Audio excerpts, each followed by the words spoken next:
Hello and welcome to episode 88 of The Crate and Crowbar, a PC gaming podcast. We're recording this on the 15th of April 2015. My name is Chris Thurston and today I'm joined by Tom Senior. Hello. Marsh Davies. Hello. Tom Francis. Hello.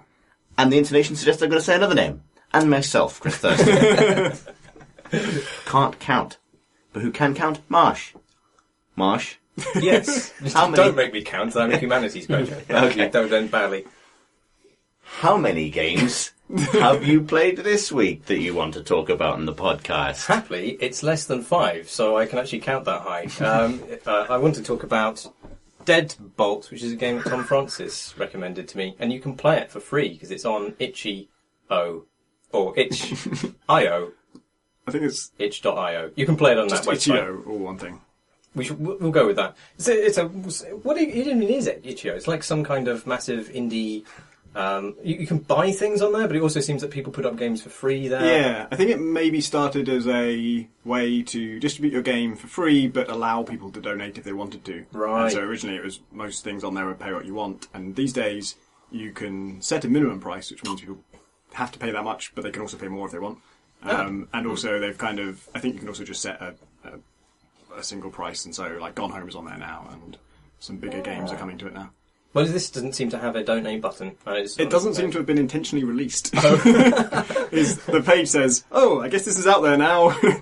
Well, it sounds like he put it up there for someone specific, and then the link got around, and now he's like, "Oh, I guess people are playing this, so play if you like, but it's an early alpha." Well, in this game, you play as Death, who is being commanded by his fireplace to kill zombie drug dealers, and this falls out. Fireplaces hate zombie drug dealers. Their natural enemy. Well, actually, there is a kind of mythos behind it. You know way more about the lore of this game than I do. Well, not intentionally. You have to read it in order to get the missions given to you. It seems that by remaining in unlife, they have not committed their souls to the fire which is in some way some kind of celestial goal for all living beings to return to the fire. Get into the fireplace. Get into the fireplace. So yeah, get the in fireplace. There. Come on, The fireplace needs you to do some reaping for it, and it proceeds in a manner not entirely dissimilar from Hotline Miami meets Gunpoint. Let's go with that. That's the tagline. That crude comparison. I think it should be called Gun Shoot. It's more gunpointy than Gunpoint was in the actual. Certainly point a gun a lot more. Yeah. You also fire it almost every time. Yes. Yeah.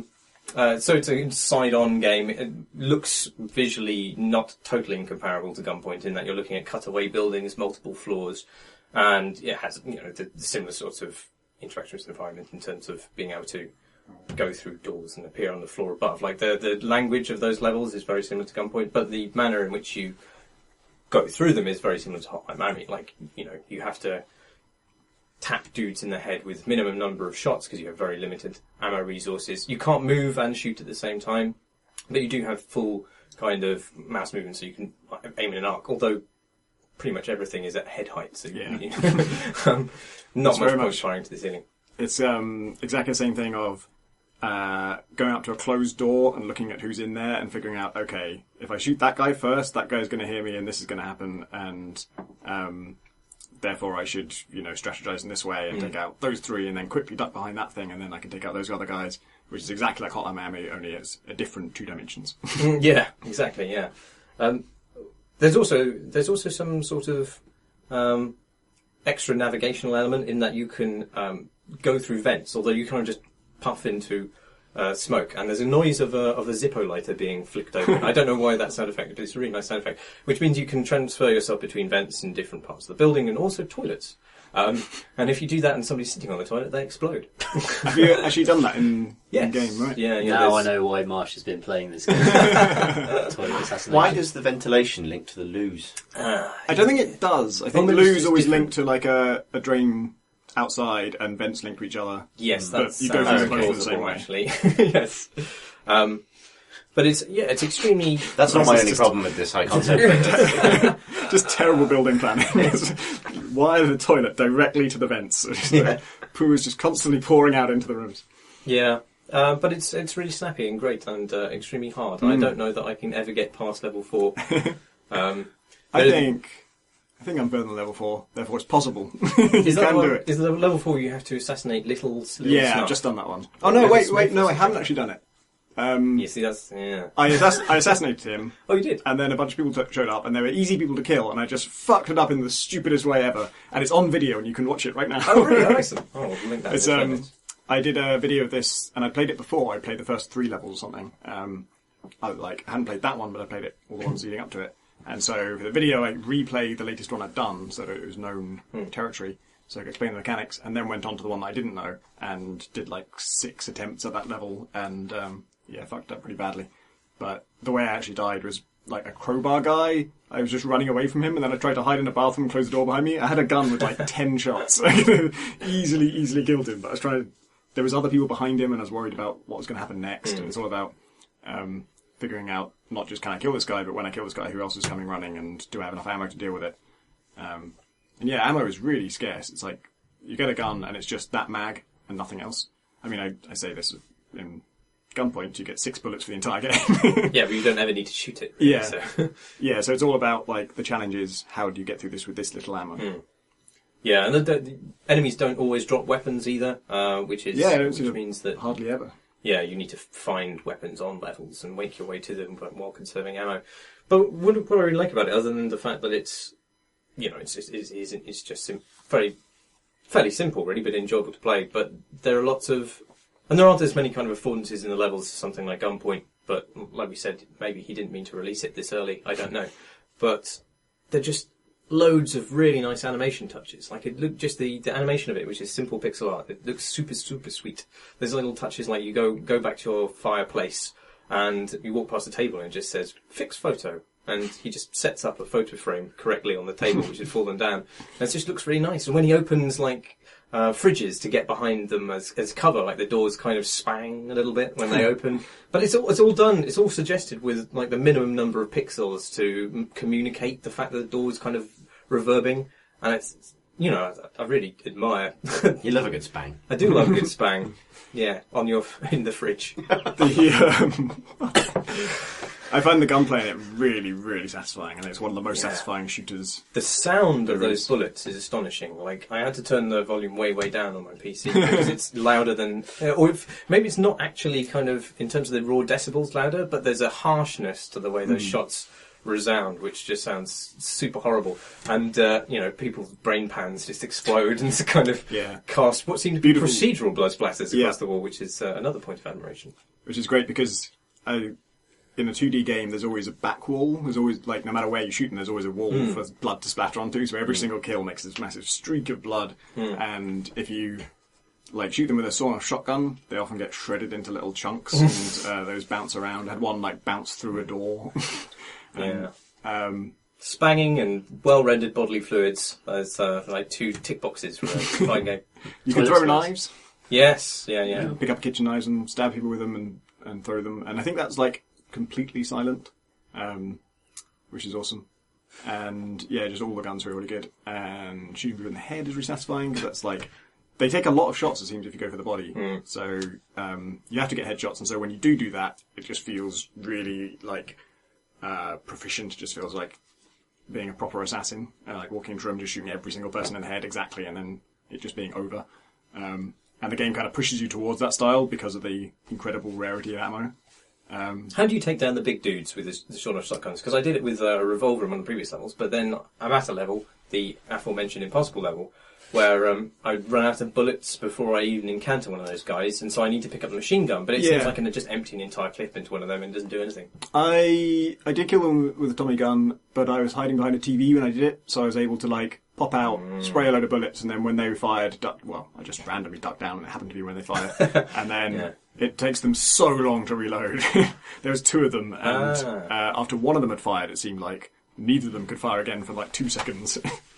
So I mowed them down that way. I've had, like, every now and then I've killed them really fast, so I think it is possible to hit them in the head, even though they're kind of taller than you.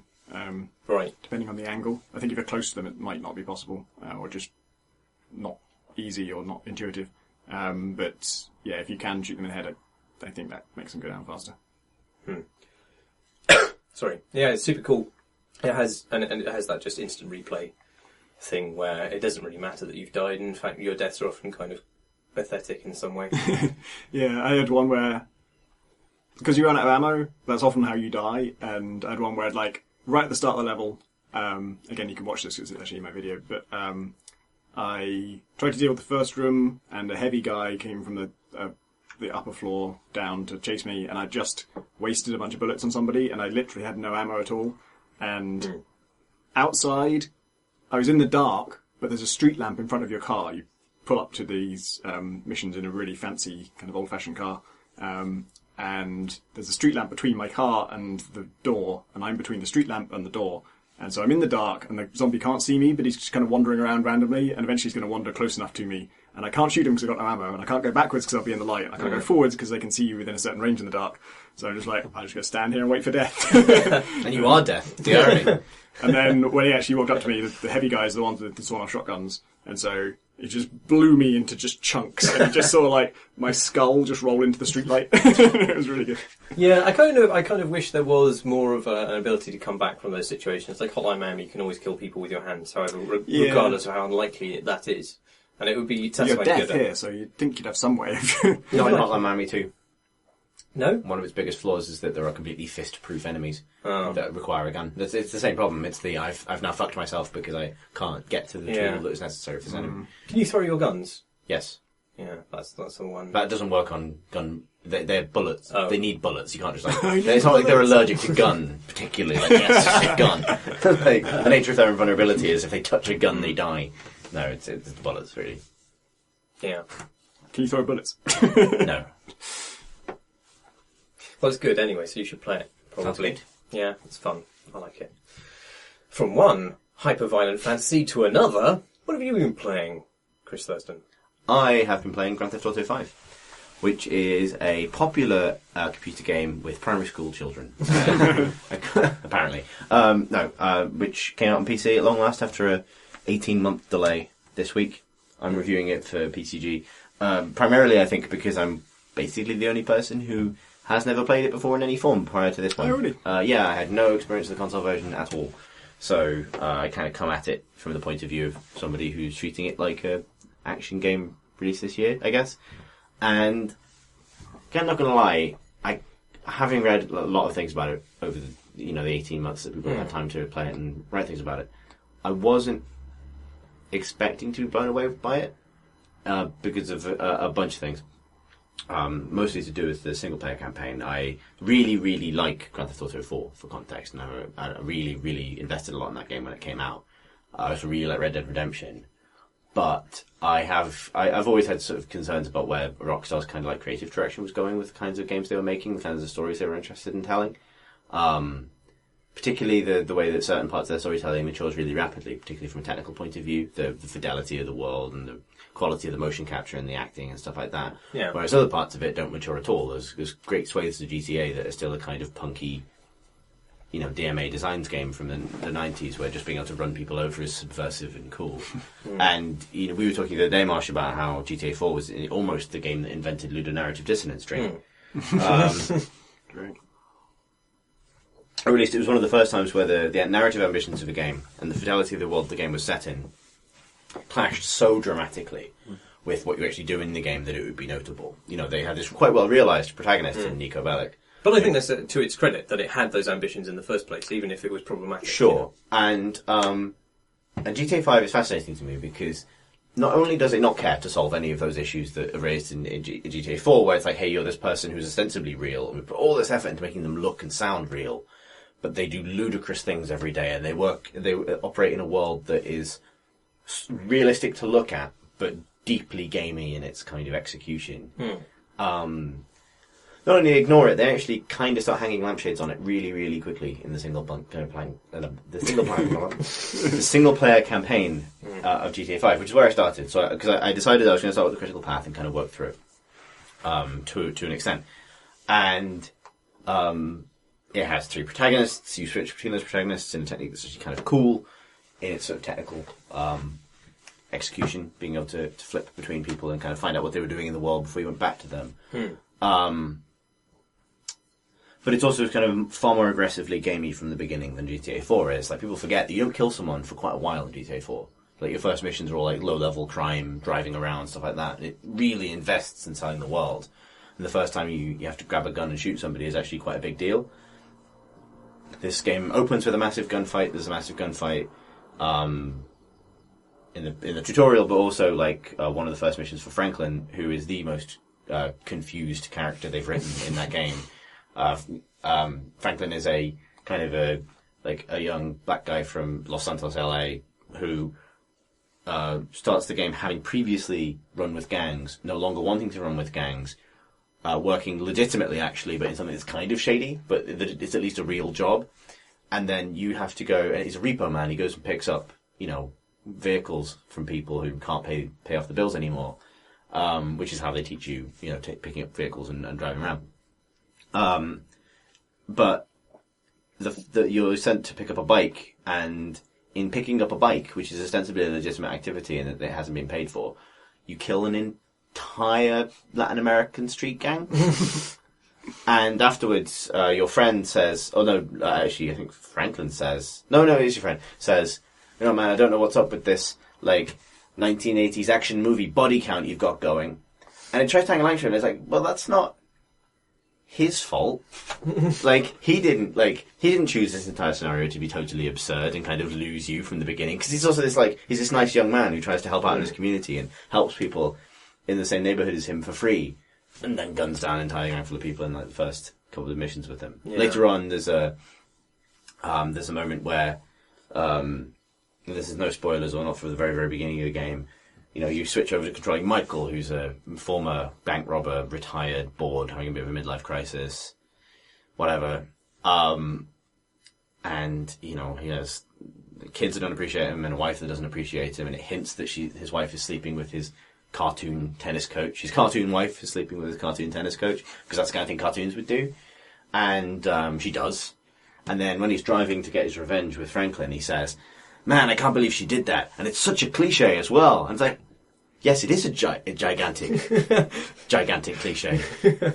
I don't know why that's clever. Deploying a cliche without any kind of sense. So there's this weird thing where there's the effort expended in creating these characters in this world they occupy is extraordinary. It is the best. It's the most difficult to make looking game I think I've ever seen.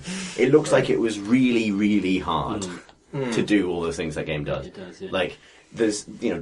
There's shitloads of bespoke textures and animation for everything, and little mini games that crop up once and are never seen again, because everything has kind of been obsessively handcrafted by presumably the army of studios that Rockstar fired at this thing for years and years and years to get it right. And there are these little and yet it can't escape telling the same story Rockstar always tell. Well, it's not the same story. No, actually, What's so frustrating is that in all their previous characters, at least the ones that I've liked, the characters are presented with no other choice but to do their actions. That's also frustrating, because you end up doing missions for douchebags and you can kill millions of people, and yet you're still, obeying the orders of some gravedigger who you hate, or whatever. And yet all those characters start out as in some way impoverished or without power and beholden to the power of others. And in this, all of the characters you play have all the choices in the world. They don't need to do any of the terrible shit they do, and they just do it anyway. Yeah. And you're just thinking, well, why? Why am I doing this? It does introduce, about a couple of hours in, it introduces a reason for Michael to have to do the things he needs to do. Yeah. And it is entirely his own fault. And I have no sympathy for him whatsoever. Yeah. He gets himself in trouble, but only by being a huge dick. It's not a tragic thing, you know what I mean? And not that every story needs to go the same way. Well, Franklin's actually the worst, because he's, in some ways, the least objectionable character. But also the one with the clearest path to not doing any of this stuff that he clearly hates doing. Yeah. And you're sitting there hearing him complain about how he hates the gang life, etc. You're like, why am I doing this then? Yeah, and it raises this question of, who the fuck am I? Yeah. The person forcing him to do it. Yeah, exactly. Some malevolent fucking djinn coming in and controlling these people. But the thing is, it undermines doing the gangster stuff, but also, certainly, I know I'm going to have to do the gangster stuff. I know it's never going to be taken out of the game. It's always going to be compulsory. And so, sitting through the complaining about it is just a more just harrowing. Just shut up! I know I'm going to have to do it. I don't need to know how reluctant you are. It's interesting in a way, because I realised something while I was thinking about this, that everyone talks about, like Bethesda RPGs have their stock opening, and it's actually kind of important to those RPGs. There's always like the tunnel mouth moment or the cave mouth moment, where it happens in Fallout, happens in Skyrim, happens in Oblivion, happens in everything. Really janky cutscenes, you know. You talk to a potato, and then you step out of a doorway and you go, "Wow!" That's how all of those games start. And sometimes the potato's Liam Neeson. If only we could talk to the potatoes. Exactly, you can. Thanks, Todd Howard. Right, but. But the point is, you have that moment where they always have this stock opening. Like in Elder Scrolls, it's always you're a prisoner. They kind of had a variant on that with the Vault in Fallout 3, but it's always like you're a prisoner, you escape, you're given the world and told you can go and do what you want. And actually, I realised playing GTA 5, which breaks it, that Rockstar had exactly the same thing. Rockstar have the opening where your character arrives in a vehicle to a new city or a new landscape, in the case of Red Dead Redemption, that is kind of theirs, but not theirs yet. So you always have, it's Nico Bellic arriving by boat, like GTA 4's intros is great. GTA 3 and Vice City, the protagonist arrives by plane, the first scene is them stepping out of a plane at the airport.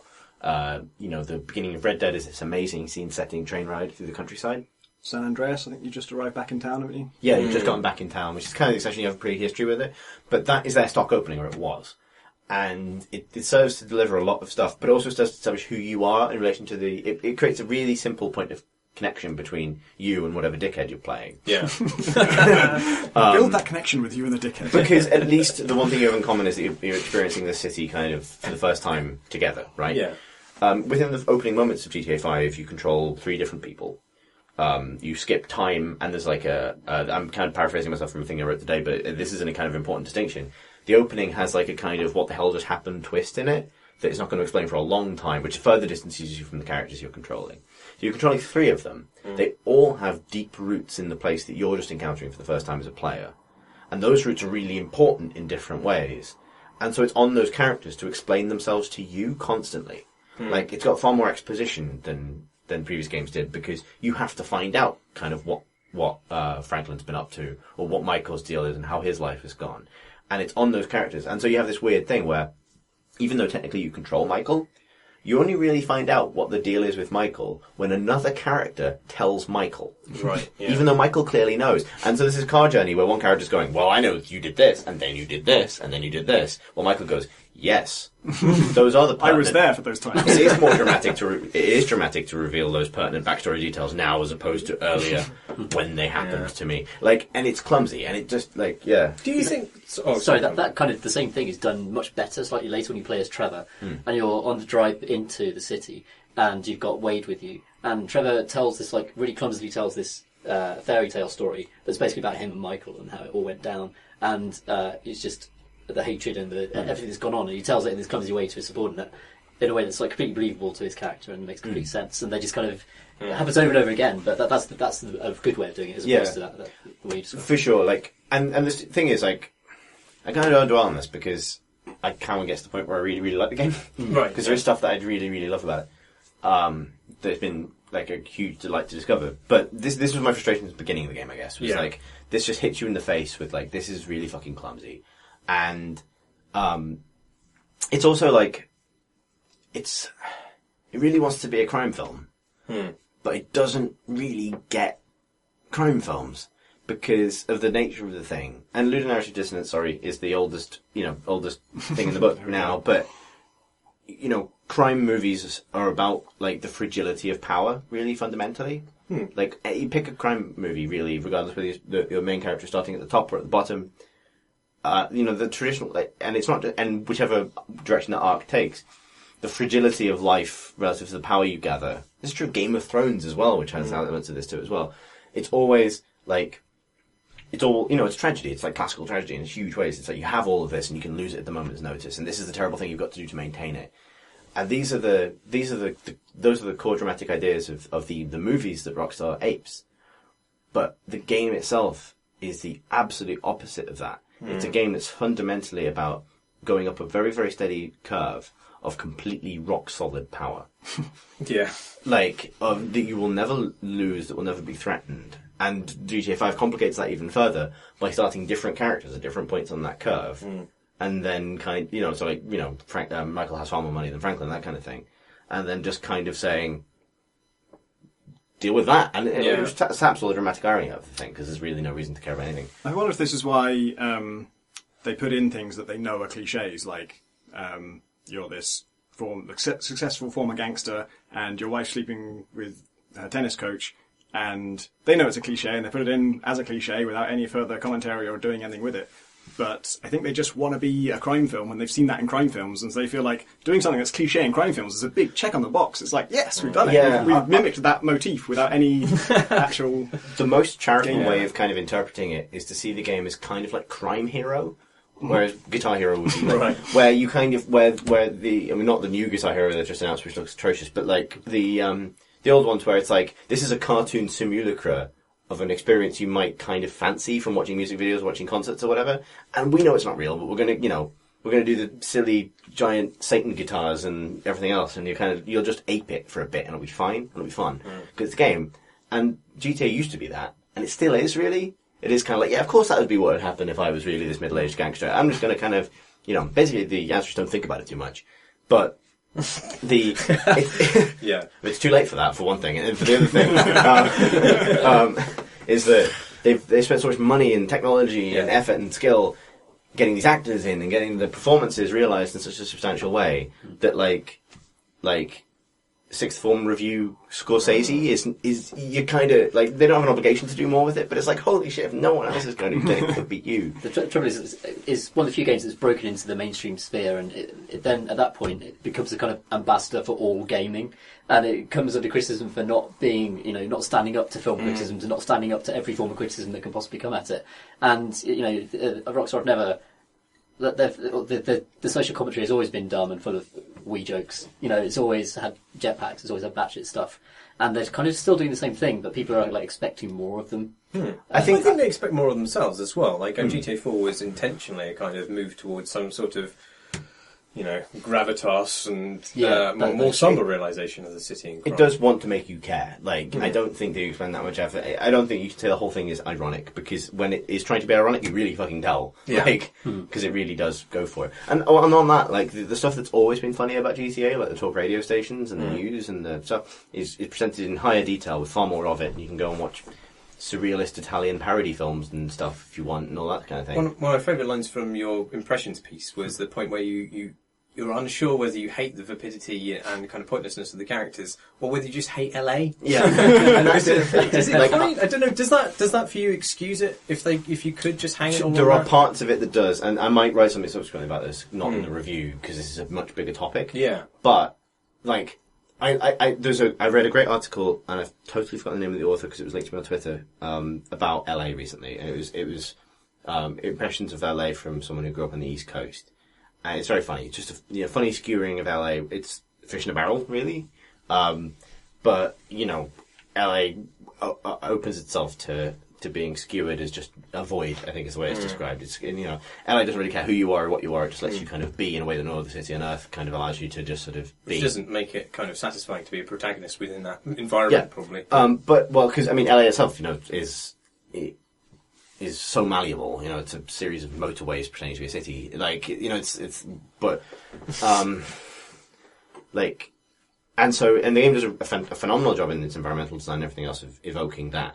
And also in a lot of its parody. Like, some of it, like its parody of Facebook and stuff like that, is consciously silly, but on point enough to be genuinely funny. Like, there's a skit when you go and visit the Facebook offices, or Life Invader is what it's called in GTA. Subtle. Yeah, where you can walk straight past this if you're not paying attention to it, but there's a potential new hire who's shown up for a job interview, and he says, and someone says, take a seat, feel free to try one of our beanbags. He's like, I've actually got a really bad back. I'm just going to have a normal chair if that's okay. And he's like, no.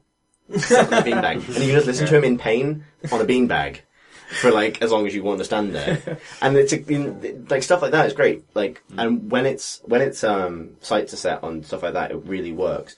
The problem is really that it either dehumanizes the ambitions of its central characters to the point of where nothing they do will care about merely don't give a shit because they become vapid LA, people, and also movie cliches, and so why give a shit about anything that happens to them?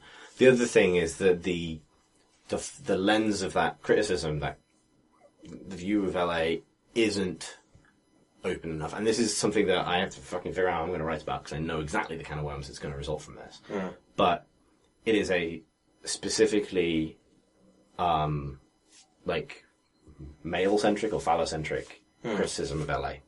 Like, one of its I favourites... don't think that's a controversial position. I'm sure if you said that on Twitter, nobody would have any kind of response. And to it. I don't think it's even an opinion. I think this is just like critically provable. That, you know, if you look at where that game places its targets and what it says about different kinds of people, like one of its favorite targets is like male midlife crises. Like it loves to kind of like point at, you know, in the radio adverts for like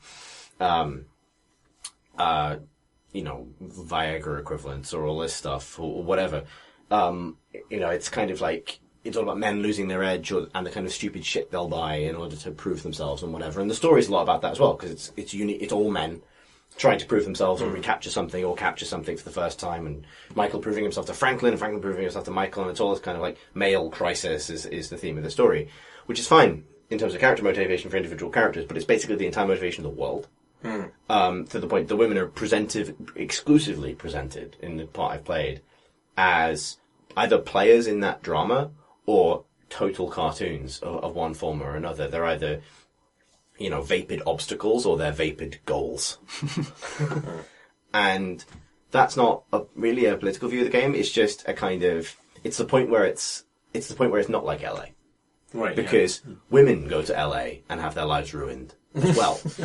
Right? Yeah. Like, that's one of the LA stories is, you know, like, all the archetypal narratives is that.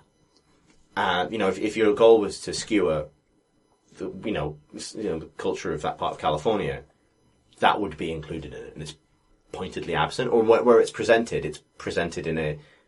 in the kind of... It's a more facile view of that situation. It's a facile, but it's also still a male-centric view of it. It's Yeah. Michael's Michael's daughter getting, you know, flirting with the edges of the porn industry and stuff, and his kind of right as a father to kind of step in and stop that from happening. And it's I don't necessarily expect everything from the game. I think Tom's completely right. I don't expect everything from it, but there is a problem though when you're presenting a world, like you say. I mean, if it was just a fiction with a kind of completely linear narrative, like in a book or a movie, then it's fine to kind of appropriate just singular topics and look at them and investigate them.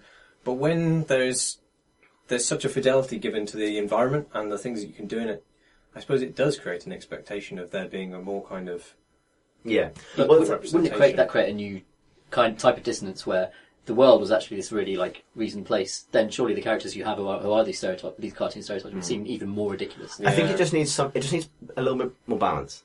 Like,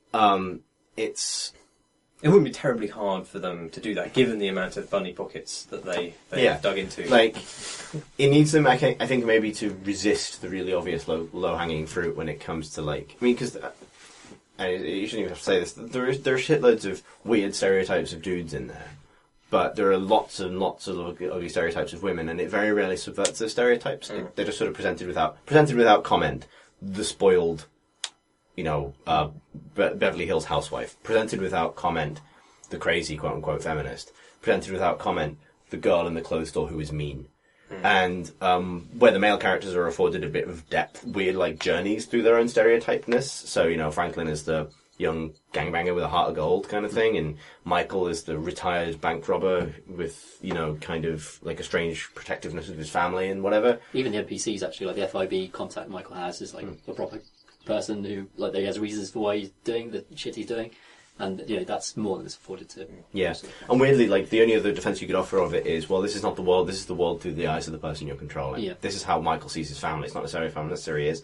That doesn't work when there are 3 points of view. So rapidly moving on, because I realised we've gone about that, and that's a tricky subject to unpick. But the point is, I got through the single player, and I was like, and arguably the more serious criticism of the single player is you don't really do very much in it. You drive from point to point and watch cutscenes, and your interactions are mostly shoot the man.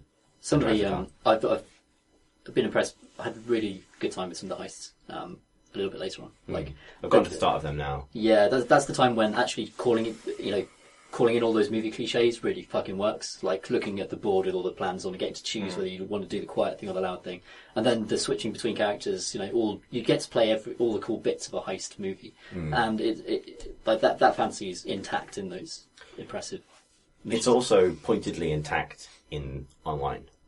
And this is kind of where the game opened up for me completely. So it's actually called GTA Online, not GTA 5 multiplayer or whatever, and it loads. You can load it from within the main game, and it's the same engine and the same everything else, but it's sort of treated like a separate game in some ways. And it's fucking great. And if I was reviewing GTA Online, the standalone game that was just an online only thing, a few technical issues aside, I would have been raving about it for the last however long it's been. Like, it's okay. So I get the impression it didn't work on console, which is why people don't talk about it much. And it's only got the heist stuff recently, as far as I know. But the package you get on PC is basically a kind of mini RPG that's intended to be mini MMO. Sorry, that's intended to be played with friends. It gives you the whole open world to play in. The chance to create your own character who's a silent protagonist who arrives by plane, pointedly. The intro is so much like the intro to GTA 3 that it's kind of interesting that it works way better. And it's really gamey. It's much gamier. You have XP bars and you level up, and you level up your different skills by doing those things. So you can go running to improve your stamina and all that kind of thing. And it all fits together really well. And it feels just like a video game. Like a really, really good video game. And it has cutscenes and stuff. But they also have the fantasy of being a criminal, and they're much lighter touch than the single player ones, because your character doesn't speak, so it's just you kind of nodding and receiving missions from people. But the world feels like it's open to you, and that there are multiple paths you can take through it in a way that's simply not the case in the single player game. You know, your first goals will be to like have a car, upgrade your car, maybe get enough money to buy an apartment and stuff like that. And to do that, you'll stick up shops by pointing your gun at the shopkeeper and yelling to your microphone to get them to fill the bag faster. You can use your phone, talk to other players. You can actually phone other players and talk to them on the phone, which is strange that that's how it works. Like, I phoned my friend and I didn't know that's what would happen. And I didn't know what I was expecting. Like, I was expecting to be taken to a lobby or something, but no, it's just a phone. So I started off, and like, after you're off the plane, you get taken by one of the characters in the single player campaign for a street race, and it just loads other players into your street race. And after that, you get sent to pick up some drugs and you get into a fight, and other players will join into that as well. And it works phenomenally, especially with the first-person mode. It's like the most detailed MMO you've ever seen in terms of the fidelity of the world and the characters and everything else. And Is first-person mode new? it's in the PC and the next-gen version, so it's been in the version that came out in November as well. But it's stunning, and it's got, it can be a bit wonky technically, but I haven't had too many problems. I think Graham has, from what I've read of his, but it's for me it's been okay. But for me also specifically, I've been playing with a group of friends that we all sit on Skype together or use on game chat and hang out together. And I don't want to go back to single player now. It's been the most fun I've had with a multiplayer game in a long, long, long time. And it's all like systems driven and based on the amount of choices you have the freedom to make. Tell us about the heists, man. That's what I'm going to say. So the other thing is you have these heists and they're like the single player campaign. In the one player, a player has to have a certain kind of apartment with the heist room in it, which is where you plan your heists. And be a certain level to start the heist, but everyone else can join. You form a crew of 4 people. And heists are basically these narrative kind of things. You get given missions by a handler. But they're divided into 3 or 4 prep missions that you can do in any order, followed by like a finale. And they're all different, and they're all basically like co-op missions, but they're hugely asymmetrical. And that asymmetry is used... So where in the single-player campaign you get to play all the cool parts of a heist, this is cool because you get to do one part of a heist, and it's on you, and you get to see your friends doing the other parts of it. And it's this perfect realization of that fantasy, where, and in some cases it'll divide you into 2 teams of 2, and send you off into completely different sides of the open world to do completely different things, but you'll still hear each other on the radio. You share a single pool of lives for your entire team. You can get reset to the start if you fail, but you're all kind of solving your tasks in however way you see fit within the context of your individual teams. And obviously the different tasks make it more replayable, but they also create this really cool sense that that you're actually doing a caper. I think games have really struggled to capture that feeling. The first Payday definitely did. I didn't play too much of the second Payday. That feeling you're doing this kind of precarious thing that requires lots of different things going right. And just by splitting the team up, it achieves that really, really well. So 2 of you might be stealing a car in one part of the city, while 2 of you pose as police officers and infiltrate the police station somewhere else. And once one of your tasks is done, the pair that finish first are free to go and help the other pair, which leads to 2 people escaping in a car, desperate to lose the cops, when the other team that finished early comes barreling out of nowhere to save them or whatever. Or it leads to me, in the finale of the heist we did, as the pilot, just idling on a runway in a plane, completely helpless, as the rest of the team tries to flee the police to get to my plane in time to escape. And I'm just sat there on a desert runway, idling the engine with the door open, just waiting and going, come on guys, come on guys, come on guys, watching their van like approach in a cloud of smoke from the distance with helicopters chasing it. And then watching like the chase across the runway as they get in, and then just knowing I have one job, and like I'm not interacting with the game much, but like I'm literally just waiting and then pressing accelerate and taking off and trying not to fuck it up. But like, if you compare the simple interactions of the single player, you know, walk into the light, watch the cutscene, walk to the other place, watch the cutscene, with that simpler interaction of just wait and take off, it's so much more dramatic and it feels way more personal. And like, the score you get for the heist was, relative to the amount of money I could make from doing anything else in the game, massive. Like, it allowed me to buy like the highest tier of house, like almost straight away. Not the very highest, but like to get onto the property ladder in a big way and like really get out of my car.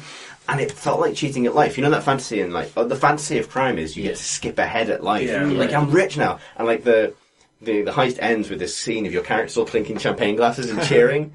Like, and it actually felt like that. And we all went to the tattoo parlour and all got matching tattoos to commemorate the first heist. And we're doing the second one now. And the second one has some amazing stuff in it as well. There's 5 of them, I think. That one took us a whole evening to do.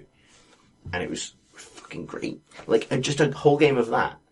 I would happily just extol the praise of it all the time. And yet, they've managed to make this really complex and problematic cultural thing of what should just be the best co-op heist game ever made. Imagine if their entire budget was just dedicated to creating those experiences. They do need to iron out some netcode things, but like, I've had so many experiences with it already that you couldn't have in any of the game. Like, we went out into the desert after that to get that tattoo, and afterwards we went back to my friend's house, and there were like drinking stations where you can stand and drink constantly.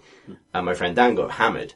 Really, really hammered, and he'd rode a bicycle out there, and he couldn't ride his bike anymore. He was so pissed. We're still talking about the game. Exactly, and so I said, Dan, just get in my car, because I was sober, because I hadn't drunk. And so he got into my muscle car, kind of like still swaying, and I drove him back to Los Santos and dropped him off at his front door. I was like, just go to fuck to bed. And then I drove home, and like, there was nothing GTA-ish about that. It was just, like, the systems all collided in a way that created this really natural little story of, like, obviously he could have logged off and logged back on later in his apartment or whatever, but there's this kind of nice feeling of him sobering up in the passenger seat as I kind of just drive us back through the beautifully rendered desert. When it works, it's so much better. I don't think it works if you don't play it with friends. I think you should definitely play it with people that want to play it with you, but it's just little things like being able to flip people off is hilarious. Being able to take selfies and use the camera phone is amazing. Because when someone like crashes their car and is trying to extract it from a lamppost or falls over, which does happen quite a lot, the thing that's most infuriating is seeing another player taking a picture on their phone. And like, I've seen friends punch friends because they don't fucking take a picture. It's so good. It takes what was already technically accomplished about that game and gives it life in a way that's really, really fucking good. Damn it, I've got to finish the single player campaign before I review it, and I really don't want to. I just started playing as the third character, and I hated everything about it, and all of the cutscenes, and all of the story, and him, and everything about the entire area, and I'm not allowed to switch back to the other 2 characters anymore. Oh, yeah. And there's obviously a certain amount I have to do as this guy, and Quite at that point I just got sick of it and stopped. Feels like, as a package, like 40 quid for this thing that... Oh shit, I'd pay that for the experience I've had with the multiplayer so far. Like, and I get that actually I really should give it with people have had connection issues and stuff. I haven't had too many. It has some weird bugs still, and it can kind of be a bit slow to matchmake, but I've always been able to find my friends and do this stuff, and just tooling about is great. Like, and there's some amazing, really, really awkward mini games they put there on purpose. Like, you can get reputation points from singing in the shower in your apartment, but if someone has an open mic on, everyone on the server will hear that. So good. I've mostly just been... I've not tried the online stuff yet, and I've done some of the story stuff, but I've mostly just been looking around. And it is, like Chris touched on it, but it's fucking extraordinary. That place is absolutely ridiculous for PC. Like, every texture, every surface reacts differently to you if it gets kicked or shot. Like the way that puddles ripple in the rain, the way that the type of dirt that is kicked up by your motorbike changes depending on the surface you ride over. Like, the kind of integrity of that place is unlike anything else I've seen in games. It is really extraordinary. And I will play through the single player stuff, but just to get more toys with which to fuck with that space. This incredible space. Everywhere you go looks extraordinary. The art direction, I think, is outstanding in the way that it presents this realistic place, but just about just has this caricature for the people that live within it. This kind of just slightly caricatured the way their faces are drawn, the way they look and dress, that works absolutely perfectly. And hitting that balance must be, it's just so hard, and they've just nailed it. It's just fantastic. And it's also, I think of GTA as being like this delicious pop culture sandwich, and the radio stations alone are absolutely fantastic. Not just the track list, but they've got like Lotus Flower to do a fucking set, and like he's a big part of LA kind of electronic stuff. And even that is just a nod to that place, and you can listen to that and just cruise. And that alone is, I love that. I absolutely love it. But I place a lot of stock in just being in a game world. Yeah, that's a big valuable thing for me. And I think GTA 5 just gives me an amazing hit. Yeah, I like walking around in first person is such a huge advantage for that game. No one else is doing it really. Like I had to when I started playing it, I had the graphics settings higher than I do now, and I was getting like 25, 30 frames a second. I've since turned them down so I can get 50, which just feels more comfortable. And I kind of miss it because it does when it starts to get ugly up close pretty quickly. But it's still, it's so hard to it feels like a huge paradigm shift in how good games can look in a way, or how detailed they can be. That it's almost hard to describe because it's like you're so used to, your mind glosses the things that the corners that games cut all the time. Where it's like, of course, this interior is the same as this interior, or this building is going to be a copy, cut and paste of a building elsewhere on the map, or something like that. That encountering a game which is so kind of bespoke feeling and kind of crafted is either it's extraordinary half the time, and then it passes into you just accept it because, well, that's what real life is like. And so it passes through the kind of barrier into like, well, of course there's, a unique milk carton on the edge of this table. Even the way they render bushes is insane. And I'm not going to get too far into this, but because that's too far into the render bush. Incredibly boring. But like one of their bush types is just rendered using dots. There's a brilliant Reddit post about it, and it's just when you actually push your face super fucking close into it.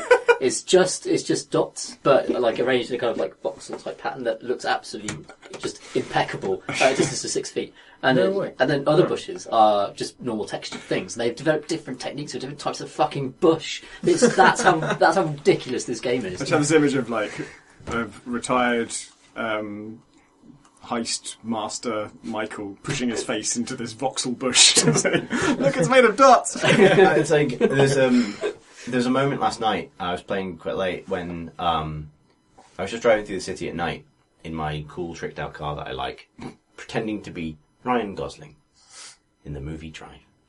When two players decided to chase me, and they could have shot me or whatever. Players do that; they can be dicks, but they chose to chase me while firing flare guns at me. And so they were firing flare guns over my car, and the flare gun acceleration is the projectile acceleration is clearly tuned to be able to overtake a car that's driving ahead of the car that the flare gun's being fired from. And M83 Midnight City was on the radio, and I'm driving through this LA at night as just flares fly over the roof of my car and stick to the road and start lighting the way in front of me. And it was like, if this was happening in this or something like this could be a set piece in Gravity Bone. You know what I mean? There's a kind of this kind of beautifully constructed kind of movement. It doesn't really say anything. It's just kind of the image of the thing is beautiful. And it's like, this is happening because two dickheads are trolling me. And this has ended up extraordinary because someone programmed beautiful flares. You can make your own radio station by putting your own tracks into the right documents folder. And you can either choose to just have it just play through your playlist, or have they will wrap DJ banter around your tracks. GTA 4 did do this as well, in fairness, but just that is just absolutely brilliant. I wonder if one way to kind of feel warmer towards GTA, given the kind of... Because my coolness stems from the things it attempts to do in terms of film, really, and where it falls short of that. And there are really two ways of looking at it. You can see, Rockstar's kind of cinematic stuff has always been kind of auteur-led, to say the least, right? That's the part of the studio where its reputation comes from. Singular kind of creative voices that are expressed through the writing and the stuff that is variously good and bad about it. So you can see it as this kind of individual, creative-led thing that has some really serious issues, but exists on top of this beautiful world with so many kind of amazing things in it. Or you can see it as a kind of slightly wonky auteur-led thing, sitting on top of this amazing collective creative effort. And given the stories that have come out of Rockstar in the past of how brutal crunch can be at the various studios, or has been historically, That I think is the warmer way of thinking about it. Like, to kind of ignore the story stuff and the kind of the pointy writing for a bit and think, there's a team or an individual that decided that this game was going to have just fucking brilliant reflections or flares or whatever feature it is, bushes. And the game itself is the sum of all of those smaller efforts, and it's this huge kind of like collective thing that the players then make their own in a lot of different ways. I think the online mode is good because it's a little bit more open to being made your own from the start rather than being put on the rails. Yeah. And that's kind of a much more pleasant way of thinking about it for me, I think, rather than thinking of it as this kind of, you know, shit Guy Ritchie movies. I really appreciate that they haven't filled their online mode with loads of bullshit microtransactions or anything like that. What? Or have they? Yeah, they have. Oh, really? So, actually, I'd forgotten to tell the story. Oh, shit. This is the single most depressing thing that's ever happened to me in a game. Oh, no. Okay, so in order to explain this, I have to explain something quickly. Uh-huh. In GTA Online, you have money in the bank and money in your hands. Money in the bank, if you have money in your hands above 5k, it can be stolen by players when you die. So you're encouraged to bank it. But in order to have money for illicit things, you need money in your hand. So you can buy houses and stuff with your banked money, but you can't buy, drugs or stuff. So the other thing is you can't pause. So you have to pull over if you want to use the map, because otherwise you'll crash. Or someone will crash into you or shoot you. So I pulled over to use the map at night in a dodgy part of town. And the game detected that because there were prostitutes sufficiently nearby, that it needed to show me the pop-up tooltip for how to hire a prostitute if I wanted to. So it popped up the you can pay, like it was like, honk the horn if you want to buy sex. At that same moment, it detected that I didn't have any money because I had banked all my money, and prostitution is an illicit act, so it needs your cash in hand.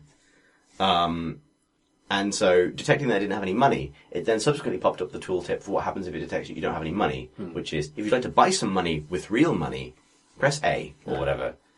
And it was like, in a single gesture, the game had introduced its most depressing feature, and then its second most depressing feature.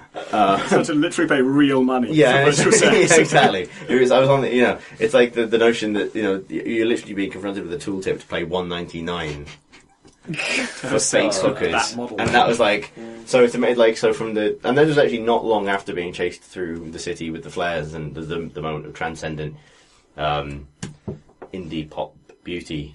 It was then one of the ugliest things I'd ever seen. So GTA, everybody. What have you been playing, Tom? Someone has to ask me. I can't just volunteer it.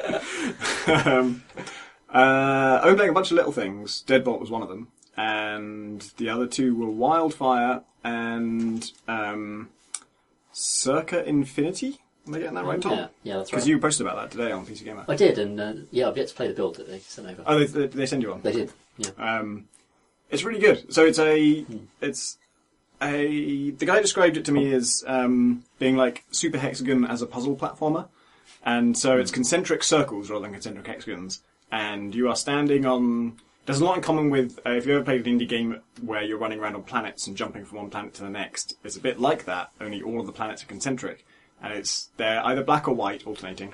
And when you're on a white planet, you're black, and I guess you're also white. I can't remember actually. Anyway, the point is that you're standing on this almost white planet, and then when you get to a certain region on it, a certain particular location, then you can press space to flip into it, and then you're standing on the inside of it, and now you're inside the white planet, and the white space is now empty and the black space is solid. Right. And then as you're doing that, every circle has in it a wedge that's the area in which you're allowed to flip between the two sides. And early on it's just flipping, and then you get these red enemies inside the circles who are just kind of initially just standing there, and then later on kind of marching around it.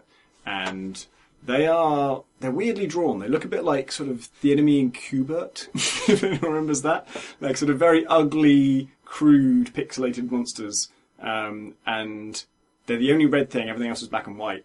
And they are in circles, and they're often arranged in very geometric patterns. It reminds me a bit of a bullet hell shooter in the way that the enemies are arranged in a way that's both challenging and presents a certain solution in which you have to jump in a rhythmic way to get over them, but also geometrically pleasing and very symmetrical and all that stuff.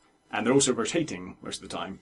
and the different concentric circles are rotating in different directions, and they all have different arrangements of enemies. And so it makes this amazing, like, kaleidoscope effect. So looking into it is sort of like something between a kaleidoscope and also weirdly reminds me of, like, traditional Chinese art, like sort of the very stark colours and these meticulous patterns that are all really beautiful and symmetrical, and kind of concentric circles is a big thing in a lot of Chinese cultural art. And they are so like visually amazing, but like in some ways doubly impressive because all of the visuals come from the actual functional elements of the level. Nothing is there for purely aesthetic reasons. All of that beautiful pattern that you're seeing was actually challenges that you got past or challenges that you're still to face within the circles. And it sort of tasks you with things like, I've just got to a world where you kind of keep going into these rings, then you get to the centre and there's a kind of portal there, and that takes you to the next chapter. And between the chapters there's little narrative bits that don't really work. If you remember the narrative bits from Braid, imagine that. But more on the nose. But I mean, to be honest, I've only seen like 3 of them, so I don't really know where they're going. But it, like, the rest of it is so surreal and so batshit that the fact that there's the narrative trying to give context to it fell out of place to me. I kind of wanted it to just be surreal and batshit.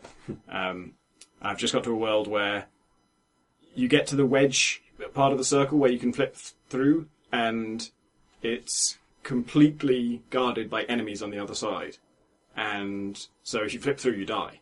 So, and there's nowhere else you can flip through, but periodically those enemies flip through themselves. They come from the inner circle and go to the outer circle. And as they're flipping, you can also flip at the same time, and then you don't hit them. You kind of exchange places. So the whole thing becomes a kind of a rhythmic thing of just waiting till they're going to flip, and as soon as they're going to flip, you have to flip in. And that's fine at first, and then you get into the inner circles where that's happening, and also within that circle there's like flying enemies, so you can't jump over certain enemies, and patrolling enemies, so as soon as you get through, you're going to be in danger immediately from someone walking into your place, and you can't jump over him yet because there's a flying guy, so you've got to run in another direction, but then you can't run too far in that direction, and that kind of stuff. And if you die, you kind of get set back one ring, so you kind of go back to the outer planet.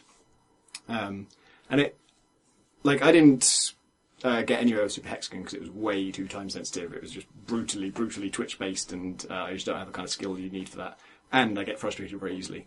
And I thought that might happen with this because watching the trailer, it shows what must be certainly some stuff from further into the game that I've got to, and it looks like a nightmare. It looks spectacular. You want to play it because it looks so cool, but it also looks so hard.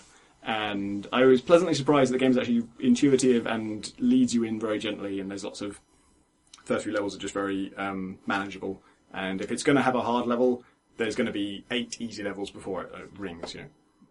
Levels perhaps a bit charitable because it's like literally 10 seconds to do them.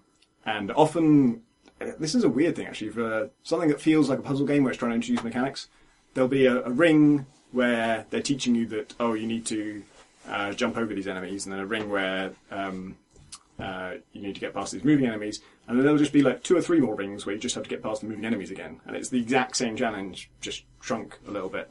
And it doesn't sort of teach you anything new, and it's just kind of giving you a bit of space, like a bit of breathing room to like, okay, you've done it, but just check you can definitely do it, because you're going to need to do this like in your sleep. And that works pretty well. It was an easy one to post about, because sometimes it just showed the game just in its raw state for a start, which I just all trailers should do that. And it didn't fuck around with like logos and stuff. It was just, here is the game. I was like, ooh. And sometimes if you play those games, I think you could just instinctively tell when something's going to be satisfying to manipulate, and just seeing him bounce through those circles just looks immediately brilliant. And also it went brilliantly with the music and that rhythmic thing. So good, I was like, again, that reminded me of Super Hexagon as well. The music and the shapes and the way that they move and come at you, that is all part of this cool aesthetic. Man, looking forward to playing it. It's a really good trailer. The guy emailed me just kind of just to send me a build and ask me what I thought. And that happens sometimes, and it's usually I'm often half afraid it's going to be horrible because then I don't know what to say. And there are lots and lots of horrible games out there. That's just a fact of life. Lots of people who just tried their first game ever and don't know what the hell they're doing and have made something, and it's great that they're trying, but they haven't got anywhere yet. And so at every stage, this was just a breath of fresh air. Like when I watched the trailer, I was like, not only does this game look really cool, but this trailer is really well done because it's just showing me the game and the music goes so well with it, and it shows it simply enough at first that not only does it look cool, but you get what the concept is. You can see how you play it, you see what you do in the game. The concept itself, the concept kind of sells itself. You can see it just from a trailer, like, oh, that's why this is cool. Oh, so it leads to this kind of thing. And then it escalates to the point where it's stuff where you can't track what's going on, because at one point he's controlling two different people in different worlds, and they both have to avoid different sets of enemies. And then it kind of escalates, and it escalates with the music, and just looks really cool. And then actually playing it turned out to be really fun. So just kind of hitting it on all... If you're a music developer, and you want to get featured on a website, then that's a pretty good trailer to look at in terms of how to present your game in its raw form and make it look cool. How did you hear about it, by the way? Because I got the credit for you covering it. You said, "Oh, I just saw it covered on PC Gamer. I guess that was your doing." I can't remember. There was a news happening, so I was just trawling through forums. It's a dream. It was. It came to me in a wonderful musical concentric dream. I don't know. It's just like if there's any news, you just go through those forums and then try and find cool stuff. Can't remember precisely where it was. Kenny-san is the name of the guy who makes it. Good stuff. And, sorry, just quickly, the other one was Wildfire, which was a game by the Sneaky Bastards, who, that's a stealth game magazine that was funded on Kickstarter. It's kind of like a PDF thing. I think there was physical copies as one of the backer rewards, but primarily a digital thing. And they just cover stealth games, and so they're really into, Stealth games. Splinter Cell and Dishonored is their main obsession. And they're now making a game called Wildfire, which is a side-on stealth game about fire propagation. So it's kind of like, I think, a little bit inspired by Far Cry 2. And you are a sort of thief-type character, and you sneak through tall grass, and there's medieval guards patrolling, and when you're in tall grass, they can't see you, and you're silent. And there's fires burning around in various places, and you can kind of steal the fire from almost any range. If you can see the fire, you can suck a ball of fire out of it into your hand and then throw it wherever you like, and it will set fire to whatever it hits. And you can't, weirdly, set fire to the enemies. It's a game completely about fire propagation in which you can't set fire to the enemies, at least not directly. Like if you throw a fireball at them, it just goes straight through them and doesn't hit them at all. But if you set fire to the grass, then they will see it, and even if they're not actually being burnt by it, they will see it, from way away and just run in the opposite direction. And so it's about kind of using that to trick them into running off ledges or running into water. And you can also pick up water to put out the fire, and then weirdly you can throw water back at water, and that freezes the water. So I don't know what make the double science is. Double water is ice, I guess. Half water is air. Water is water, and then And double anti-water water is fire. Yeah. Or Exactly. anti-double water, I guess. No, water is anti-fire. Oh, yeah. So double anti-fire is ice. What is anti-ice? Anyway. Anti-freeze. There's a free alpha that you can play right now. There's a Kickstarter going on right now. It's promising. The alpha that's out there, the tutorial of it works, and there's bits, very prescribed puzzles where it's like, okay, there's a person here, there's some grass there, there's a drop there, you set fire to the grass, the person runs off the drop and dies, and that's great. And then once it tries to open up, I started to not have those moments, and I couldn't... Maybe there were really clever solutions that are really satisfying, but I was just sort of... It would be like there'd be two different layers, and I'm trying to take the top one, and there's grass up there, and there's archers up there, and there's like 10 soldiers down the bottom, and there's a wooden bridge, and you can set fire to the bridge, but it seems like the only way that's useful, the only way to get past this archer is wait for him to patrol over the bridge, and then when he turns around, like set fire to the bridge, so that he can't get across it. But then to get across it yourself, you kind of have to run through the fire you just created. And I kept almost every puzzle. I would get through it, but it would be this really messy solution. I'd be sprinting through flames to get that I'd caused to get out. Do you get hurt by the flames? Yeah, but really, really slowly. Right. And it makes a big deal of it. Like as soon as you go in flare, it really flashes red. Like, oh god, don't do this, don't do this. Oh, really? Because in the trailers heavily have you running through fire all the time. So I assumed you were just impervious to it if you're some kind of fire mage, I don't know. Well, you almost are. I had a bit where I just fucked it up completely. I'd set fire to a bridge, and then I'd run through it, and then people were shooting at me, and so I just had to throw myself into another fire, and I couldn't get away from the fire at all, and I spent so long in the fire that I caught fire myself. Like, you can spend 2 or 3 seconds in fire before you even catch fire, and then when you catch fire, you're still not dead. And then as you... Like, the tutorial teaches you can set yourself on fire and then run at a bunch of guards, and they're so terrified of fire that they run away from you, And that's fine as long as you're going to get to some water eventually. And in the tutorial, it's like 2 seconds later, and it makes sense. But in this situation, I just set myself on fire, I'd set everything else on fire, I was running past guards, everyone was seeing me, there was no stealth at all. And then I kind of jumped over a bunch more people, set fire to a bunch more things, and then actually there's a little bit of water right at the end of the level, and so like 5 or 6 seconds later, I'd get to the water and put myself out and then complete the level. I was like, was that success? Did I win? That seems weird. And obviously there are better ways to do it. That's not the actual solution to that level. But I feel like there's something I'm missing. Like there's some way to use the fire in some clever way that I haven't got yet. Because if there's a bit of grass and a sheer drop, I know how to solve that. And if there's not a sheer drop, I just have no clue. I'm just like, well, I guess I can play it as a traditional stealth game. I can just sneak past. But then, why is the fire? Why is the fire? It looks like a cool game about manipulating AI from the trailer I saw. Like in terms of using fear of fire to move people around. It's interesting that they're terrified of fire, but they're invulnerable to fire. Yeah, it's sort of ironic. Yeah. I think I haven't seen it happen yet, but I imagine if they get trapped by fire, like between a wall and some fire, they probably eventually catch light, like you do. But fireballs themselves don't touch them. I tried also enemies with torches and like night levels. So they're walking around with torches, and you think, one source of light, and I have the power over fire, so I'll suck their torch away. And you realise I just sucked the fire from their torch to me. And previously they didn't know where I was. Now there's just this one big glowing guy. It is I, the thief of your fire. They can't see themselves now, but they can see me. So that's really the opposite of what I was trying to achieve. Right? So. Well, I'm not on fire at that point, so they don't mind. There's a really big, important difference. Yeah, it's like contained and uncontained. Fire in hands, attack. Fire on self, do not They have attack. such a specific phobia of fire. It's very Uncontrolled states. fire is terrifying. Yeah. Very controlled fire, no worries. Controlled fire just tells you to kill rooms full of zombies. They should have called it controlled fire instead of wildfire. What have you been playing, Tom, Senior? Oh, just exclusively GTA forever. Yeah, it's probably my life from now on. Yeah, I think so. I honestly can't remember any of the games I've been playing. I played it so much last night. I'm just all GTA. Same, friend, same. Cool. Then shall we move on to questions from questions? Let's do that. Stephen Malone writes in to say, "Evening, gents. I recently started replaying the director's cut of Deus Ex Human Revolution, which includes an excellent commentary by the game's writers and developers, which we talked about last week, I think, briefly. Instead of using the Half-Life 2 style commentary, usable nodes in the game..." You're a usable node. Thanks, man. "It just prompts you to listen at certain points by pressing F whenever the commentary has something to say. If only I could press F to listen to you, Chris, and electively not press F most of the time. My question is, do you enjoy commentary in games?" Says a man who clearly didn't listen to our last podcast. Wow. If so, what system of commentary do you prefer, and what are some other examples of great commentaries? I like that games are so interactive that even their commentary systems can be analysed and critiqued. Stephen Malone. I'm going to self-promote here and say that Gunpoint has a developer commentary that you can listen to if you have a special edition or above. And we did it nodes? I am a usable node. I'm literally a usable node. I am in the level. You usable node.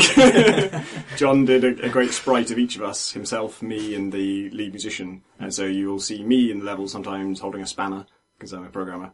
And John is holding a paintbrush. And Ryan, the musician, I think he's got like a keyboard that he's holding, and he's got headphones on. When you walk up to us and you talk to us like NPCs, and then we give you the commentary. Can I leap on you and punch you to death? You can shoot me to death. I thought about letting you jump on me and punch me in the face. I thought about it hard. But the problem is that you jump around so much that it would actually be annoying. It would mean we would get in the way of you trying to jump on enemies and stuff. But I still let you shoot us because you don't shoot that much in the game. I really like that delivery mechanism for commentaries, and I wish it was replicated in games like Dishonored, where perhaps the outsider turns up and actually it's just Harvey Smith in a leather jacket. Say, hello, I'm wisdom about this game that I helped make. I've been watching you, Caller. I found your actions very interesting in some weird way that I'll then spend 5 minutes explaining. Man, if only you could jump on David Cage and punch him repeatedly during his cameos. I don't actually want to do that in real life, just to point that out. Millard. Any other commentaries that you've enjoyed? Valve commentaries are very good. A lot of the time, especially like their artists. I really like hearing about how for example, in Left 4 Dead, they deal with like silhouettes for the top of skylines and all the detail you really don't look at very much, and then you realise how much effort's gone into it. Really interesting. Interesting effort that you maybe don't notice. Yeah, commentaries. It's always quite surprising that I feel like they kind of pioneered it. I don't know of a developer commentary before Valve did it. And yet they're quite a closed company. They go to great lengths to hide who did what most of the time, and they don't, like in the credits, everyone's just listed as just a member of Valve, and all of Valve apparently did every game. And they don't, lately they started to blog, but back then they really didn't talk about their process that much at all. And so it was weird that they kind of did this thing of, we're just going to tell you how we made all this stuff now. Are you saying that Valve is sometimes whimsical or contradictory based on an internal logic that might not be entirely clear to an outside observer? Yeah, that's more or less. Okay. I enjoyed this, listening to their level design stuff as well. Like, their tutorial stuff is amazing, the way they try and guide you into certain behaviours. That's really cool. So all of their games are commentary? Portal definitely does. Left 4 Dead definitely does. I think Half-Life 2 is just the episodes, isn't it? Oh, it's just the episodes. Okay. Look up the giant golden floating rotating speech bubbles. Would you want a Dota 2 commentary? I don't know how that would work. It could be quite distracting mid-match. Yeah. Well, I've got to... Well, in this sequence, we thought maybe this guy needed to be more racist. So we had him say... Yeah, maybe it should be an announce pack or something. Every time a tower falls, they give you a new little bit of... Yeah, People that actually from could almost Haiti work. have not been stereotyped enough, so... Oh, Witch Doctor. Yeah, You can almost blame Blizzard for that one. wouldn't you? Yeah, it's no better in HOTS. As Diablo 3 as well, yeah. I think if someone does a terrible thing and then you steal it in your own game, you're at least as responsible for it Actually, being terrible. Witch Doctor has some amazing puns, which would work independent of the accent they chose to give him. But yeah, no, it's still an issue. I've got to figure out how to do it in a completely randomly generated game where I can't place prescripted I notes. assume you're looking. You mean? Or... Yeah, well, I'm trying to figure out how to do this is extreme how- racism in Heat How do we get an awful voodoo Caribbean stereotype into this game about spaceships? I don't I know. don't know where to put Space Haiti. We added the giant rotating racism node. Press E to racism. That is basically a Star Trek original series. Yeah. They actually do encounter the fucking racism. Why didn't I think of this? The racist race. Because that way all that race are the same. We can judge them as one.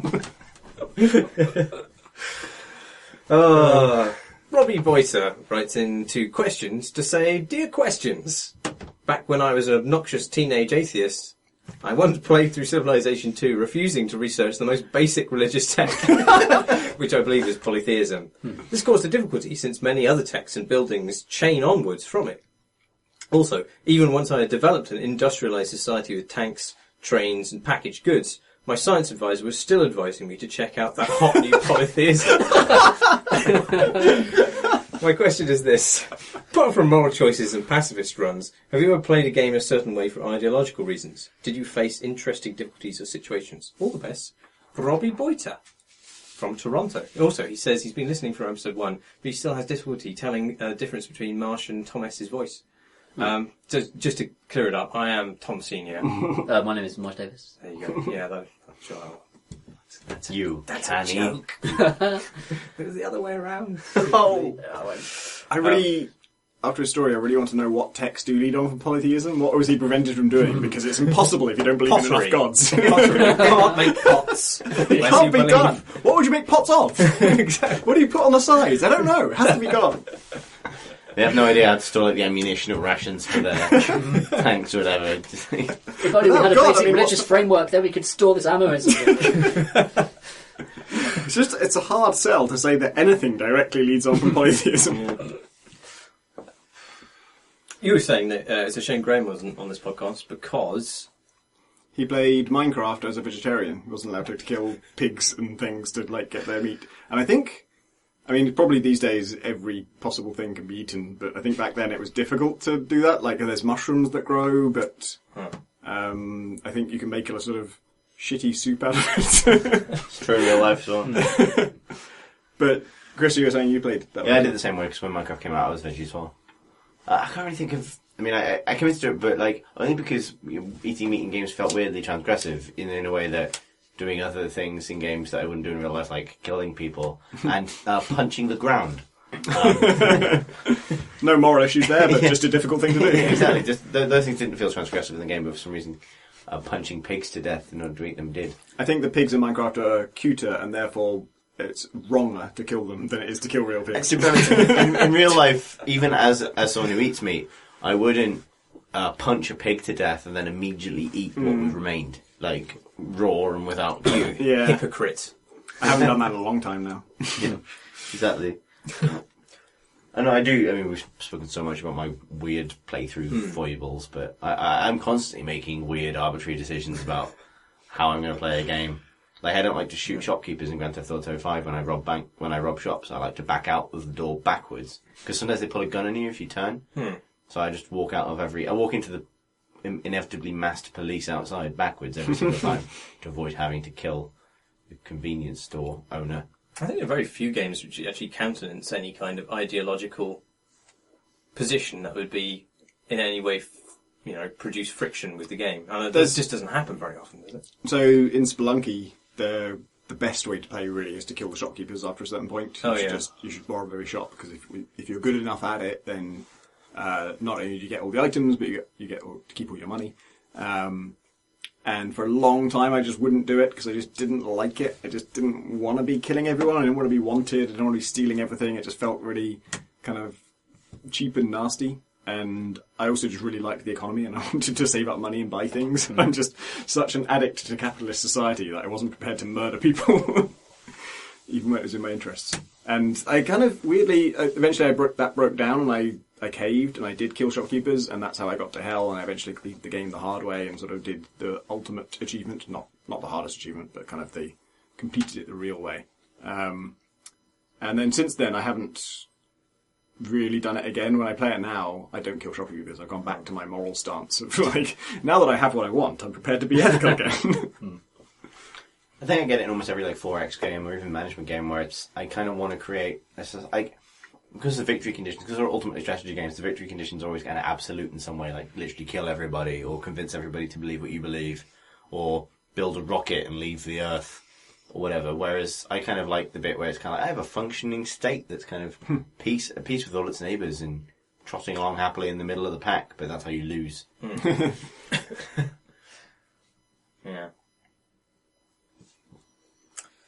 Jonathan Norman says, "Dear CNC Rum Alert." That's nice. I just got that. He describes these two something quite horrific. Whilst having a motorbike lesson, I made a mistake which resulted in me tumbling to the ground. I hurt my left thumb, so I couldn't grip my right knee, so I had to limp, and fractured my right elbow, so I couldn't move it much.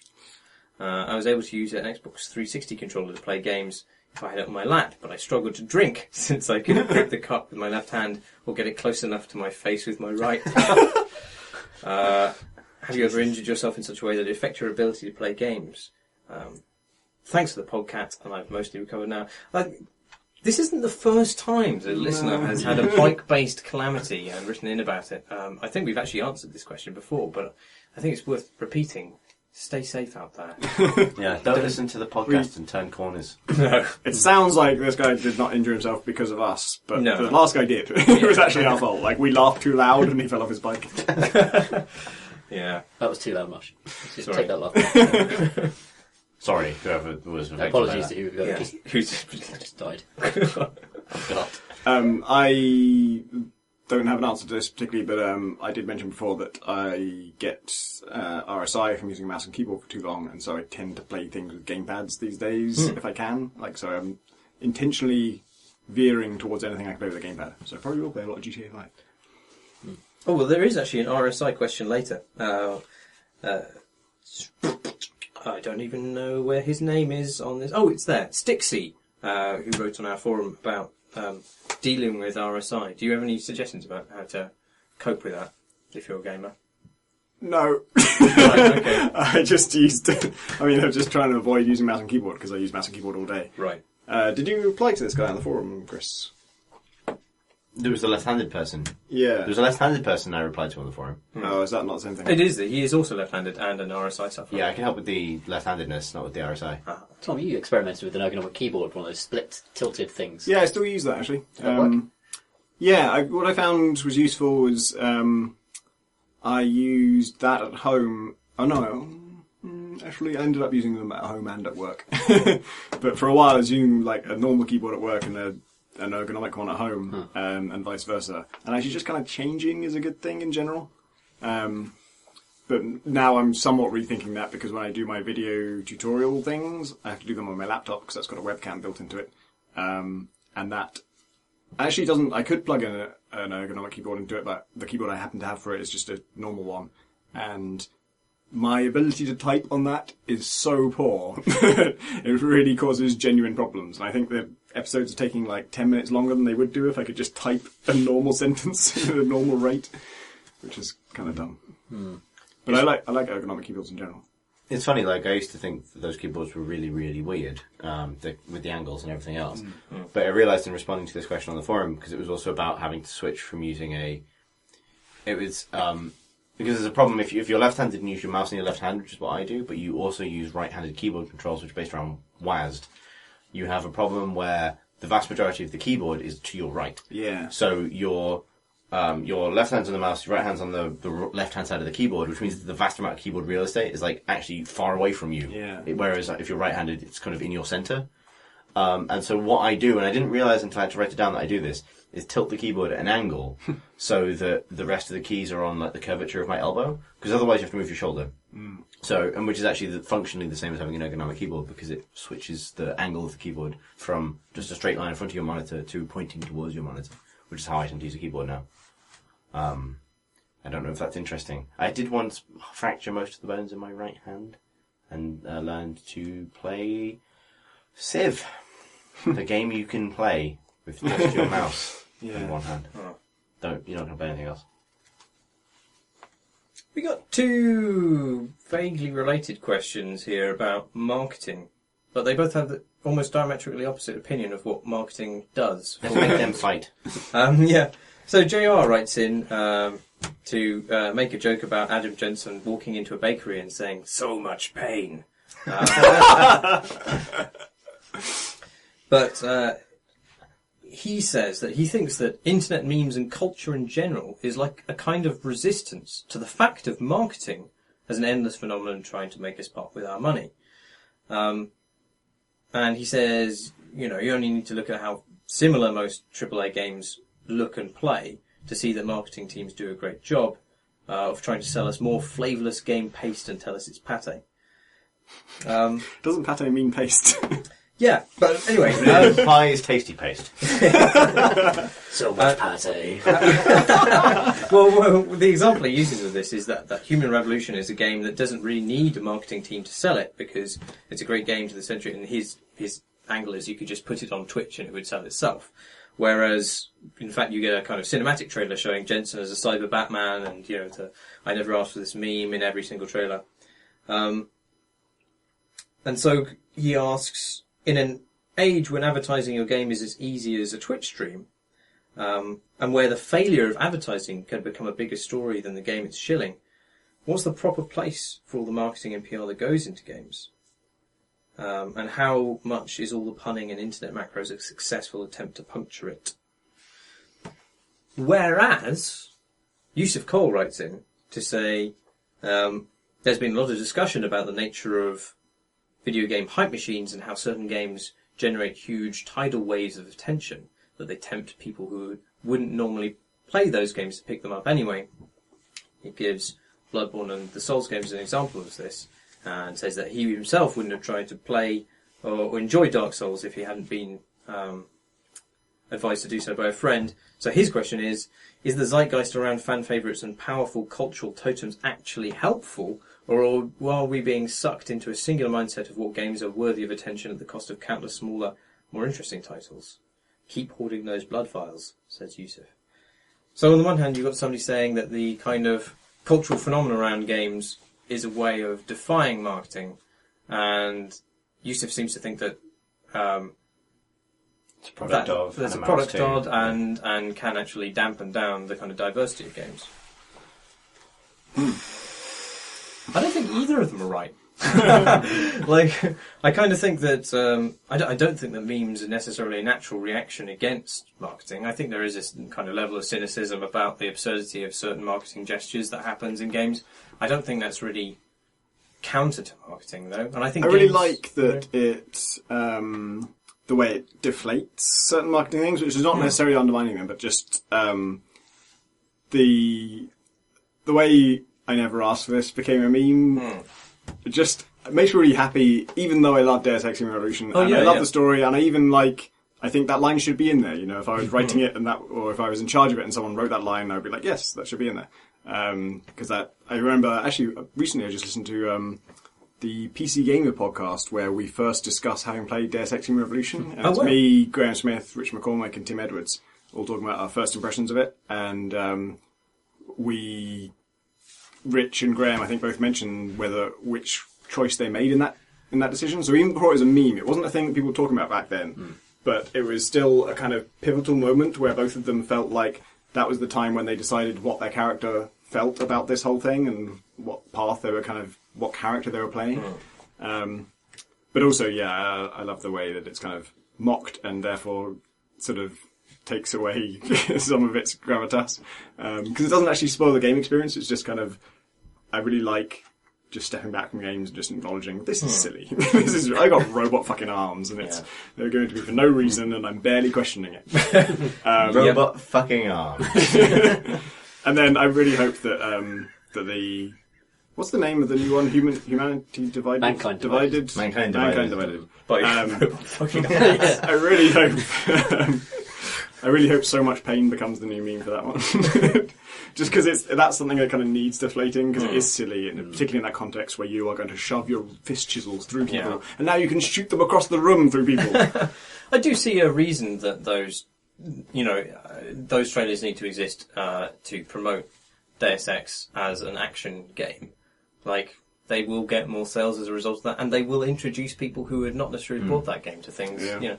And so it is in some way sort of deceitful and meaningless, but as is all advertising. But at the same time, it does serve a purpose of getting that game, a good game, into the hands of people who will then appreciate it. I don't think memes are a counter to advertising either. I think they're often the part of it. Part of it. I know from there've been very embarrassing examples of corporations trying to manufacture memes, like the Disney attempts to do it were really, really terrible. But a lot of companies are actually very effective at doing it, at putting it on Reddit. And I think some of the memes you read are probably manufactured by marketing departments anyway.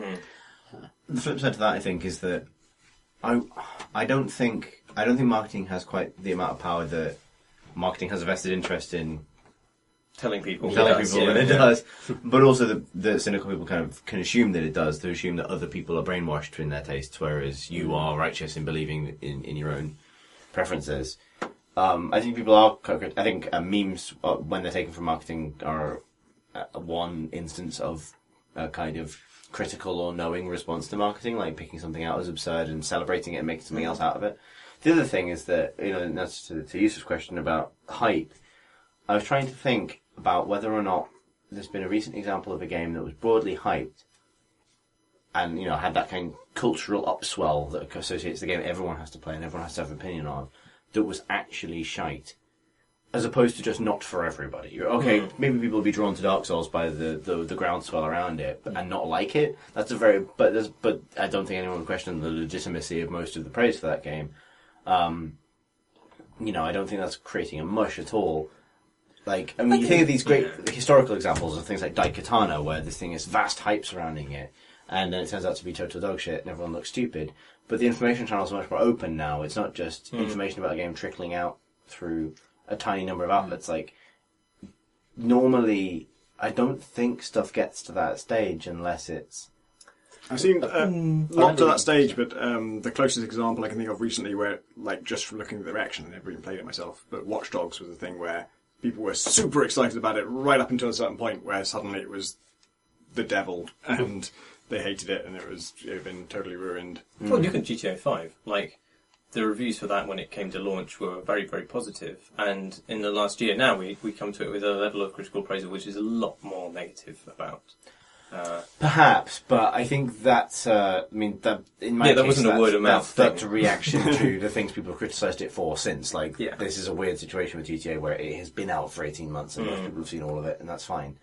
I'm trying to think of an example of something that was genuinely a big cultural moment and also genuinely really bad, where marketing has totally won because the kind of forces of "is this good" have failed.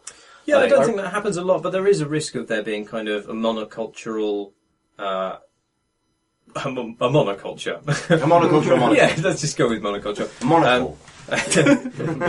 About these things, and people who disagree with that are cast out as pariahs. And I can see that happening with things like Bloodborne, although I disagree with the people who completely slate those games. Like, they are treated as scum.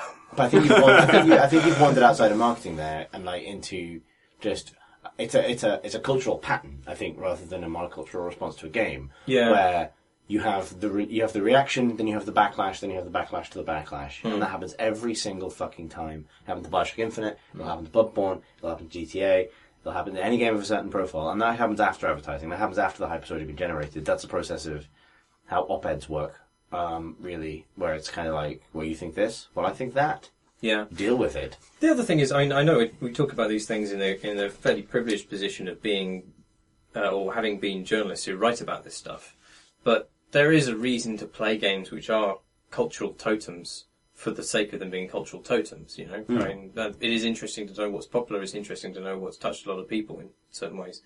I like those robot fucking arms. It doesn't really matter whether they're good or not. Like COD, I'm always interested to play a new COD game, not because I'm going to enjoy it, because I usually fucking hate those games. But it's interesting to know what, what kind of mass media parp is being farted into the faces of the young. It's why I watch Transformers movies on planes. Yeah. It's like, but it's actually, it's an interesting kind of case because, like, I think that process of like, I need to understand COD in order to understand how alienated I am from the vast majority of people who enjoy the hobby that I cover for a living. And I played Advanced Warfare a fair bit and I hated it, and that is a vastly profitable enterprise where literally no sign of that profit is shown in the quality of the product that's subsequently made at all. They buy Kevin Spacey. They buy and recreate Kevin Spacey. Congratulations, what a brilliant use of everyone's money. Pricks. But then that's what actually really surprised me about GTA. It was one of the things is like, holy shit, they actually kind of, I mean, obviously they're all totally fucking minted thanks to that game. Well, that series. But that game really shows where the money goes when people make shitloads of money from a previous GTA game, because it's they haven't fucking skimped, have they? Yeah. Really? No. Whereas, like, there's probably the parallel universe where GTA is an annualized franchise that is exactly the same every single time to a template, and it's really depressing. That's a bit of an aside, but it's sort of it's a shame that that's so novel. Where you go like, holy shit, they made this thing and made shitloads of money. Then they spent ages and loads of money making another one that then made loads of money. I think that the concept And neither approach works better. the concept of marketing winning, I think, does happen all the time. Yeah. I don't know, the games that it happens for aren't necessarily ones where the critics think it's going to be fucking amazing. So, Aliens Colonial Marines sold really well. I was going to say that, yeah. But also, like, I think Call of Duty Black Ops, I just thought was really fucking badly made, even for what it was. Even if you like that kind of thing, I just think it was shoddy on a fundamental level. And of course it sold amazingly well, and it was never going to be stopped by anything like that. And that wasn't a game where I don't think the critical previews were massively excited about it. I think they were optimistic. They were like, oh, it's an interesting kind of setting, I guess. But yeah, that, sold because of marketing and because of franchise loyalty. There was with Colonial Marines, I think it's a stand-up thing, because there were actually some positive words about Colonial Marines. I remember from preview coverage and stuff, like, more than you'd expect, given what a fucking shambles it was when it eventually came out. And that seems like a unusual out-of-order failure of the critical system. It's worth saying that we were quite grateful of it. We were, yeah. Yeah, and there's a big high five. Weird preconception amongst people that the press have always praised everything, and that if there were previews of the thing, therefore it was being praised, and that means the press are excited about it. And in fact, certainly PC Gamer, the only place I have first-hand knowledge of, has a very long history of giving negative previews of covering stuff where we're covering it because it's a big deal. Everyone wants to know about it. It's worth covering even if it's bad because people are excited about it. but the preview will tell you we're really worried about how this is going to turn out. And obviously it would be wrong to judge it at that point, but there are lots and lots of examples of previews where we told you it was going to fucking suck and then it fucking sucked. Some people really do confuse coverage with hype, where it's not really the same thing. Like, I saw this name, therefore I bought it. A lot of marketers think that, though. A lot of marketers Yeah. But, Well, it's kind of true now in the era where your Twitter accounts can be bought and not declare their allegiances. Not just Twitter accounts. If you want someone to honk at your game, just